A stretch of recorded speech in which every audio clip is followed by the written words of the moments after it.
Hello everyone, class 9th physics chapter number 3 gravitation. ठीक है, आज डिफाइन करेंगे जी को। डिफिनेशन ऑफ जी जिसको बोलते हैं यूनिवर्सल ग्रेविटेशन कांस्टेंट। पिछले वीडियो में हमने ग्रेविटेशनल फोर्स, कीप्लर्स लॉ, जी का यूनिट, इसका वैल्यू और कुछ हमने देख लिया था और बहुत कुछ। ठीक है, तो आज हम लोग डिफाइन करेंगे इसको। दो बॉडी जिसका यूनिट मास है और यूनिट डिस्टेंस है उसके बीच में जो दोनों बॉडी के बीच में जिसका यूनिट मास है उसके बीच में जो फोर्स क्रिएट होती है उसको बोलते हैं यूनिवर्सल ग्रेविटेशन कांस्टेंट। ठीक है, इसको इस तरह से डिफाइन किया जा सकता है। यहाँ पे आप लोग पूरी तरह से लिख लीजिएगा फुल। मैंने यहाँ शॉर्टकट में लिखा है G is defined as the force of attraction between two bodies of unit masses separated by a unit distance. ठीक है, आगे इसका इम्पोर्टेंस क्या है। Importance of universal laws of gravitation. Universal laws of gravitation को हम लोग बोलते हैं न्यूटन्स लॉज ऑफ ग्रेविटेशन भी। और क्यों बोलते हैं उसको पिछले वीडियो में हम लोग पढ़े थे। ठीक है, आज देखेंगे इसका इम्पोर्टेंस। पहला, ह्यूमन बीइंग और अर्थ के बीच में एक ग्रेविटेशनल फोर्स लगती है। ठीक है, उसी वजह से ह्यूमन बीइंग अर्थ पर रह पा रहे हैं। ठीक है, we stay on the earth due to the gravitational force between earth and us. All the human being, पूरा ह्यूमन बींग के बीच में ह्यूमन बींग और अर्थ के बीच में ग्रेविटेशनल फोर्स लगती है। उसी वजह से हम लोग रह पा रहे हैं, यहाँ पे एग्जिस्ट कर पा रहे हैं। सेकेंड है रेनफॉल, स्नोफॉल क्यों पॉसिबल है। ये रेनफॉल और अर्थ के बीच में ग्रेविटेशनल फोर्स वहाँ भी लगती है। ठीक है, थर्ड, आर्टिफिशियल सैटेलाइट जो कि अर्थ के चारों ओर रिवॉल्व करती है। क्यों आर्टिफिशियल सैटेलाइट, वह जो है प्लैनेट है, वह सैटेलाइट है, उस सैटेलाइट और अर्थ के बीच में ग्रेविटेशन फोर्स लगते हैं, वहाँ भी लगते हैं। इसी वजह से सैटेलाइट जो है अर्थ के चारों ओर रिवॉल्व कर पाती है। ठीक है, फिर आगे देखते हैं एक्सेलरेशन ड्यू टू ग्रेविटी, जिसको डिनोट करते हैं स्मॉल जी से। एक्सेलरेशन ड्यू टू ग्रेविटी क्या है। जिस एक्सेलरेशन के साथ में वह ऑब्जेक्ट या वह बॉडी नीचे गिर रही है।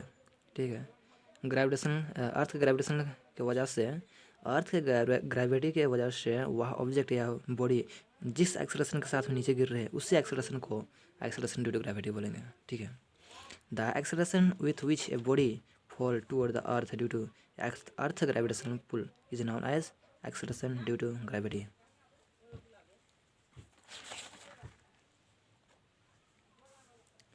आप देखते हैं एक्सेलरेशन ड्यू टू ग्रेविटी कहाँ किस पे डिपेंड करती है।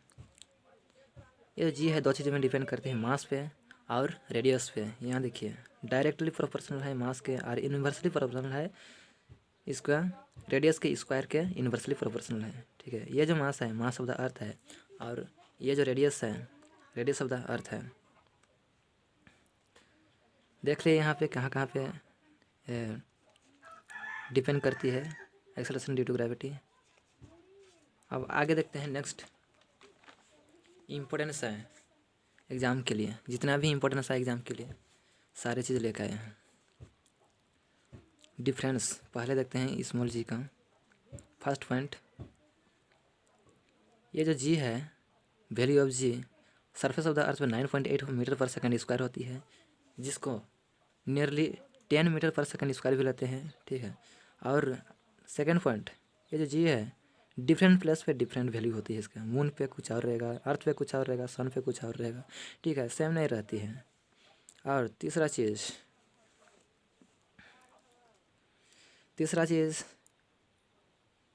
अर्थ के सरफेस से जैसे जैसे हम लोग ऊपर जाएंगे, जैसे जैसे ऊपर तीसरा पॉइंट लिखिएगा कि जैसे जैसे अर्थ के ऊपर जाएंगे वैसे ही इसका डिक्रीज करेगा वैल्यू। और जैसे अर्थ सरफेस जैसे नीचे जाएंगे फिर भी डिक्रीज करेगा। ठीक है, और सरफेस ऑफ द अर्थ में तो हाँ अर्थ का सरफेस में तो 9.8 मीटर पर सेकंड होता है। और फाइनली क्या होता है कि सेंटर ऑफ द अर्थ पे, अर्थ के सेंटर में जैसे पहुंचता है ऑब्जेक्ट, अगर सेंटर ऑफ द अर्थ पे 0 हो जाता है। और देखते हैं पाँचवा point, acceleration due to gravity क्या होती है। जिस एक्सेलरेशन के साथ में जो बॉडी है ऑब्जेक्ट नीचे गिरती है ग्रेविटेशन फोर्स की वजह से, उसी को बोलते हैं एक्सेलरेशन ड्यू टू ग्रेविटी बोलते हैं। 5वां पॉइंट हो गया। आप देखते हैं इस जी यूनिवर्सल ग्रेविटेशन कांस्टेंट, इसका वैल्यू कितना होती है 6.673 इंटू 10⁻11 न्यूटन मीटर स्क्वायर पर केजी स्क्वायर होती है। -11 दैट इज़ वेरी स्मॉल, ठीक है, इतना होती है इसका। और ये जो इसका वैल्यू होती है, ये जो जी होती है पूरे यूनिवर्स में सेम होती है। अर्थ पे भी वही होगा, मून पे भी वही होगा, मतलब चेंज नहीं करता है ये, ठीक है, ये चेंज नहीं करती है।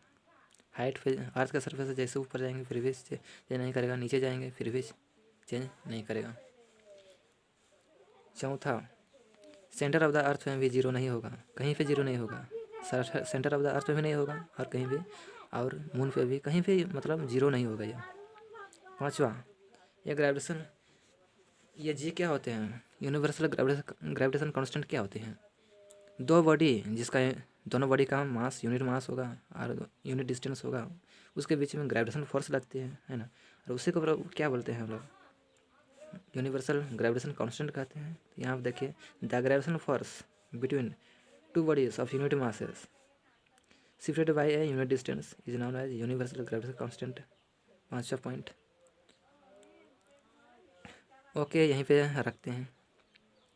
If this video is helpful for you, then like, comment and subscribe. Like this, support me.